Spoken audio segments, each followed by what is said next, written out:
Bonsoir à tous et à toutes, Raccoon et Raccoonettes. J'espère que vous allez bien et bienvenue sur la chaîne du French Raccoon.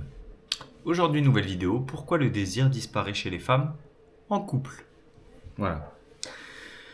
Alors c'est une vidéo qui me tient énormément à cœur parce que j'ai tellement d'exemples, que ce soit personnel ou autour de moi. Et il y a beaucoup d'hommes à qui cette vidéo va faire du bien. Voilà.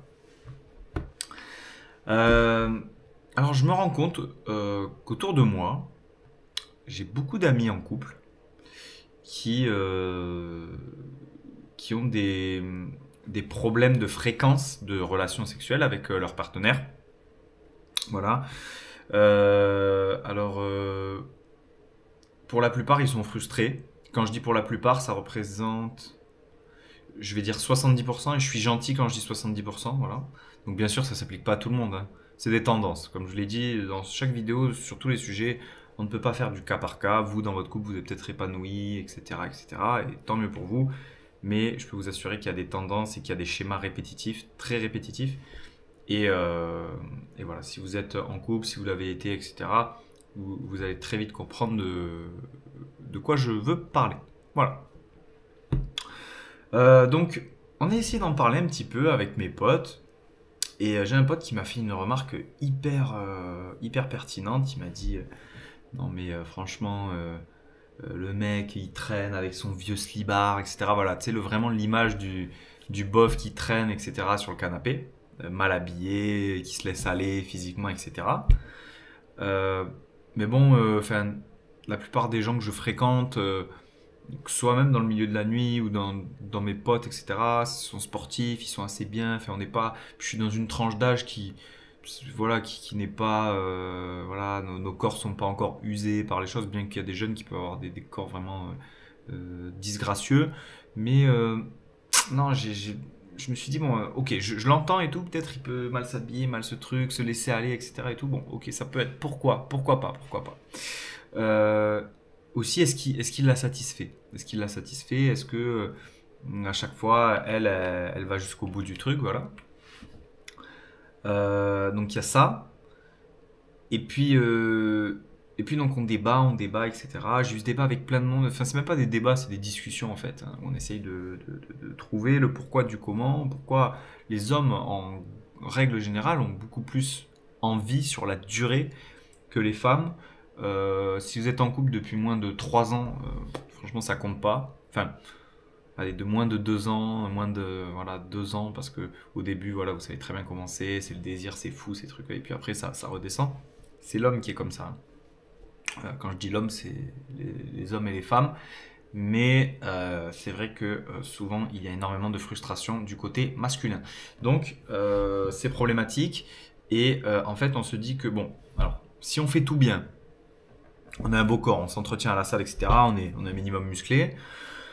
Voilà, on fait quelque chose dans la vie, on n'est pas repoussant vestimentairement parlant, on se laisse pas aller, etc. Comment ça se fait que, et en plus de ça, on prend soin sexuellement de la personne avec qui on est, donc on va vraiment, voilà, on va tout faire pour la rassasier et la satisfaire. Pourquoi, même en réunissant tous ces paramètres, il y a toujours cette tendance-là de frustration masculine.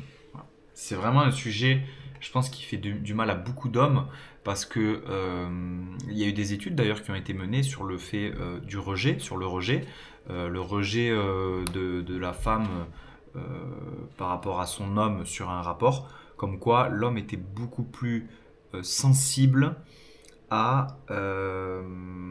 il était beaucoup plus sensible au rejet, il allait associer le côté émotionnel et le côté sentimental à l'acte sexuel. Donc il y a beaucoup d'hommes qui transmettent leur amour à travers l'acte sexuel, bon, les femmes aussi, voilà, mais disons que sur ces études, ce qui était démontré, c'est qu'on on donnait plus vis-à-vis de. Enfin, on donnait plus vis-à-vis de cet acte-là, que ça nous importait plus, et que le rejet, alors je dis pas une femme aussi hein, qui est rejetée, elle peut ressentir ça, mais c'était amplifié pour les hommes, voilà, et qu'on vivait très mal le rejet sur l'acte sexuel.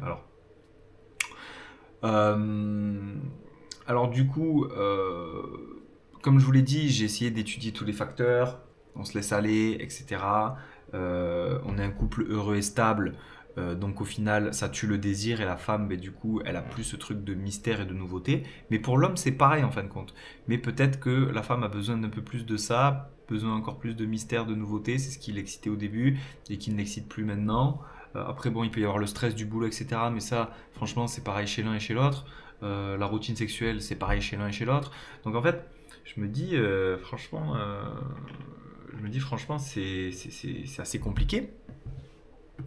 Et donc le piège ultime, donc c'est donc d'être droit, d'être amoureux de sa femme, de sa copine, et au final d'être bloqué. Parce qu'au final, il y a un point d'honneur sur le consentement que tout le monde met, et c'est vraiment un truc, c'est le mot qu'on entend le plus cette année, l'année dernière, c'est consentement, consentement, consentement, putain.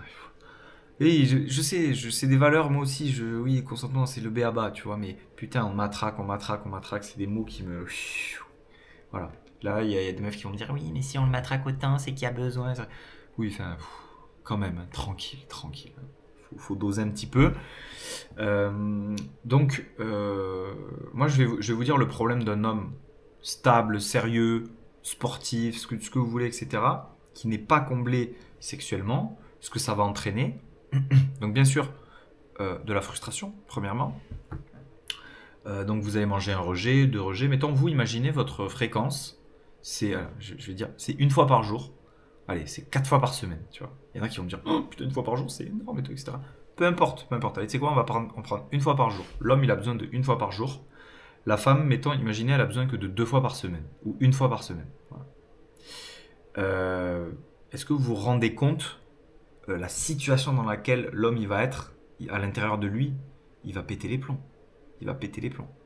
Donc c'est vrai que c'est compliqué et c'est des mal-être auxquels on pense pas en fait, parce qu'on pense toujours, je vous dis vraiment, dans ce pays c'est vraiment les femmes, les femmes, les femmes, les pauvres, les pauvres, les pauvres, etc.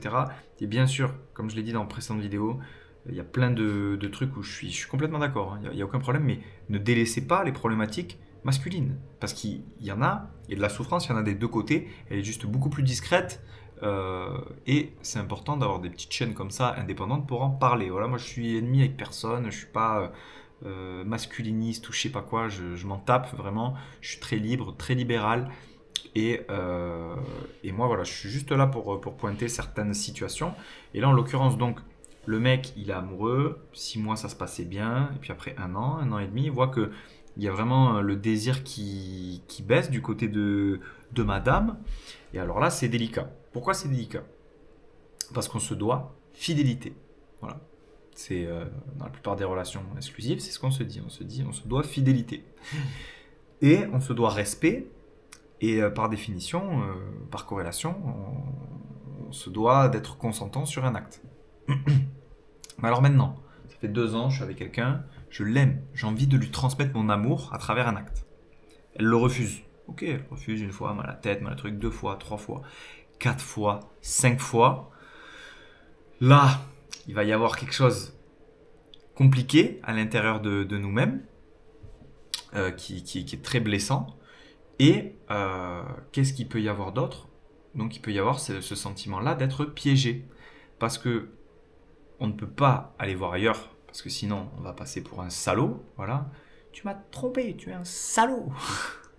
Oui, mais je voulais faire l'amour avec toi, je t'aime, tu comprends?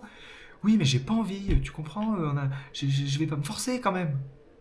Et voilà, vous êtes piégé. Terminé. Voilà. Là, la mise en scène que je viens de faire là, de 10 secondes, voilà, ça résume tout. Et voilà, vous êtes foutu en fait. Vous êtes foutu. Donc, bien sûr, les femmes, elles ont pas de désir, elles vont pas avoir de désir pour vous. Par contre, elles vont en avoir pour d'autres, hein, vous inquiétez pas. Hein. Elles vont en avoir pour d'autres. Alors après, vous pouvez très bien me dire, oui, mais non, pas forcément, etc. C'est vrai, pas forcément. Mais c'est ça qui me fait toujours marrer, c'est qu'au final, voilà, c'est pas normal en soi de pas avoir de désir. Enfin, si c'est normal parce que c'est aussi biologique. Et d'ailleurs, on voit que la testostérone, c'est une hormone qui est bien plus forte sur cet aspect sexuel chez les hommes. Et c'est pour ça qu'on a ce besoin de reproduction, ce besoin de trucs.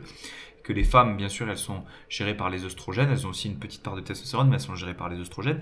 Mais elles sont plus aussi gérées et dirigées avec leurs règles, leurs menstruations, les ovulations, enfin voilà, les périodes d'ovulation, voilà, toutes ces choses-là. Donc en fait, on est vraiment, on n'est pas pareil. Et messieurs, dans la plupart des cas, vous allez être frustré au cours de votre relation amoureuse. Voilà. Vous allez ressentir de la frustration. Cette frustration, donc, qu'est-ce qu'elle peut amener? Qu'est-ce qu'elle peut amener? Des tensions au sein du couple. Voilà. Des grosses tensions au sein du couple, de l'incompréhension, des sentiments d'être pas aimé, d'être pas désiré, d'être vraiment piégé, parce que je pense qu'il n'y a rien de pire pour un homme, surtout un homme voilà, qui a fin de vingtaine, trentaine, etc., qui est en bonne santé, qui s'entretient, comme je l'ai dit, qui prend soin de sa meuf. Je veux pas de commentaires en mode oui, non, mais vous faites ça vite fait, et puis après vous arrêtez, et nous on va pas jusqu'au bout, etc. Alors là, je parle vraiment dans le cadre de quelqu'un qui vraiment est au petit soin, comme je l'ai dit, qui prend en considération le plaisir féminin. Et franchement, alors après, je sais pas, je suis pas dans le lit de mes amis, voir ce qu'ils font, etc. Voilà, on a tous ce truc. De toute façon, si je vous pose la question, est-ce que vous pensez que vous êtes bon au lit? Vous allez me dire quoi? Vous allez me dire, bah oui, oui. Voilà, mais au final, tout le monde se croit bon au lit, tout le monde se croit intelligent, tout le monde se croit. Mais bon, enfin voilà, vous n'êtes pas con, vous le savez, si une meuf elle a eu un orgasme ou pas, vous le savez, en principe vous savez à peu près quoi faire, voilà. Bon. Puis si vous savez pas, vous allez apprendre et puis après vous saurez quoi faire. Donc voilà, vous savez pas quoi faire la première année de sexualité, la deuxième, la troisième, mais pas la cinquième. Donc voilà, donc ces problématiques-là, elles se posent à tous les niveaux. Les problèmes de désir, ce n'est pas qu'une histoire de physique, ce n'est pas une histoire de...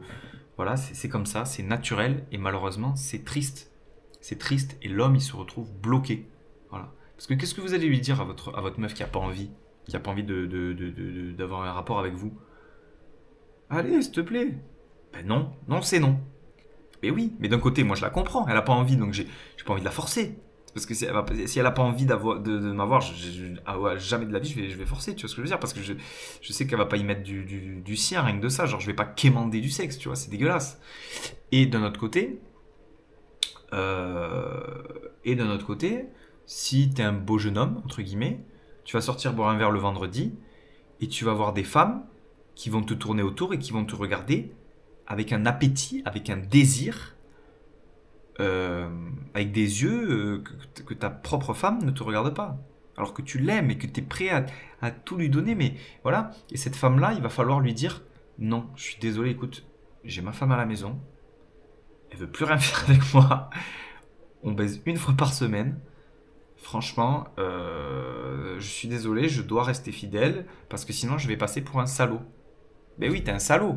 Si elle veut pas, toi t'es en souffrance. Si elle veut même pas te soulager ou quoi que ce soit, eh ben toi tu vas être en souffrance.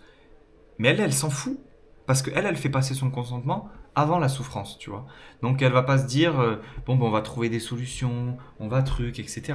Il y a vraiment une absence d'empathie pour la plupart des femmes sur ce fait-là, sur le truc de voilà. Je sens que tu es en train de souffrir, je sens que ça te saoule, tu vois. Moi, franchement, moi, je sais que en couple, moi, c'est hors de question que ma femme, que ma meuf, elle reste sur le carreau comme ça. Mais c'est impossible. Et d'ailleurs, c'est très, très, très marrant parce que, comme je l'ai dit, les femmes, elles mettent un point d'honneur sur le consentement. Mais quand elles en ont envie et vous en avez pas envie, même si ça arrive très peu, c'est beaucoup plus rare, ça vous est sans doute déjà arrivé, et bien là, bizarrement, le consentement, il est totalement effacé. Comme si ce mot, il était fait pour nous. Consentement. Et je trouve ça dingue, parce que les meufs, elles n'acceptent pas justement qu'on ne veuille pas, et justement, elles vont pas se contenter d'un non, elles vont, pour la plupart, essayer d'obtenir ce qu'elles veulent. en rigolant. Allez, tu vois ce que je veux dire? Parce que euh, c'est différent. Voilà, c'est différent. De toute façon, c'est différent parce que ça les arrange. Mais en réalité, c'est la même chose au final. Et donc au final, elles arrivent à avoir ce qu'elles veulent au final. Et donc là, vous inquiétez pas, elles en auront rien à foutre du consentement. Elles en auront rien à foutre. Voilà. Donc sur ça, c'est assez unilatéral. Il y en a qui vont me dire, ouais, non, pas du tout, moi. Vous êtes qui vous êtes. Il y a des généralités. J'ai une base de données dans ma tête qui est immense, enfin, pas forcément personnellement, mais aussi des amis, tu connais le mec qui s'est cramé, qui s'est mis dans la sauce. Non, en vrai, honnêtement, j'ai de tout en base de données. J'ai eu des centaines de discussions vis-à-vis de ça. Franchement, je suis très ouvert, j'adore parler de tout avec tout le monde, et franchement, malheureusement, ce sujet, il est vraiment hyper important. Et donc, comme je l'ai dit, si vous allez ailleurs, si vous allez voir ailleurs, ben, vous allez passer pour un connard. Voilà.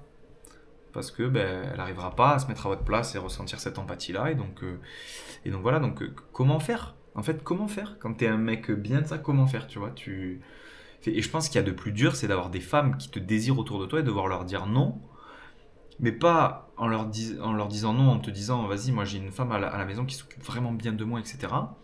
Non, en te disant putain, je suis frustré sexuellement, j'ai une femme qui est bien, qui est en face de moi, qui ressent un désir, et je vais devoir lui dire non.